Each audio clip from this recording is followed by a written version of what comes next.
Meninggalkan perkara yang sia-sia adalah merupakan ciri-ciri orang yang beriman seperti yang disebut dalam Al-Quran. Lebih-lebih lagi, bulan-bulan Ramadan ni bulan yang kita tak perlu untuk membuat banyak perkara yang sia-sia. Kerana bulan Ramadan hanya sebulan sahaja. Jadi kita perlu mengisi masa yang ada dalam bulan Ramadan ni untuk kita mendapatkan ganjaran yang besar di sisi Allah Subhanahu Wa Taala. Okey, seperti yang kita tahu, Ramadan ini dilipat kali gandakan amalan kita.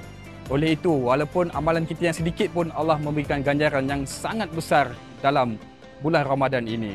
Jadi kita seharusnya meninggalkanlah perkara-perkara yang sia-sia, contohnya macam berbual-bual kosong terlampau lama. Bukan kata tak boleh berbual, tetapi kalau eloknya kita berbuallah perkara-perkara yang bermanfaat. Contohnya bercerita tentang agama, ataupun kalau kita nak bercerita tentang hiburan, tetapi janganlah terlalu lama sangat. Okay, kita isikan bulan Ramadan ini dengan perkara-perkara yang mendekatkan diri kita kepada Allah SWT. Contoh kita membaca Al-Quran, okay, solat sunat, solat tarawih, apa-apa saja solat amalan-amalan sunat yang Allah SWT akan gandakan lebih lagi daripada bulan-bulan biasa. Jadi perkara sia-sia ini seeloknya kita elakkan di bulan Ramadan ini supaya kita dapat lebih banyak ganjaran-ganjaran yang Allah SWT beri di bulan Ramadan yang mulia ini. Jadi insya-Allah, Assalamualaikum warahmatullahi wabarakatuh.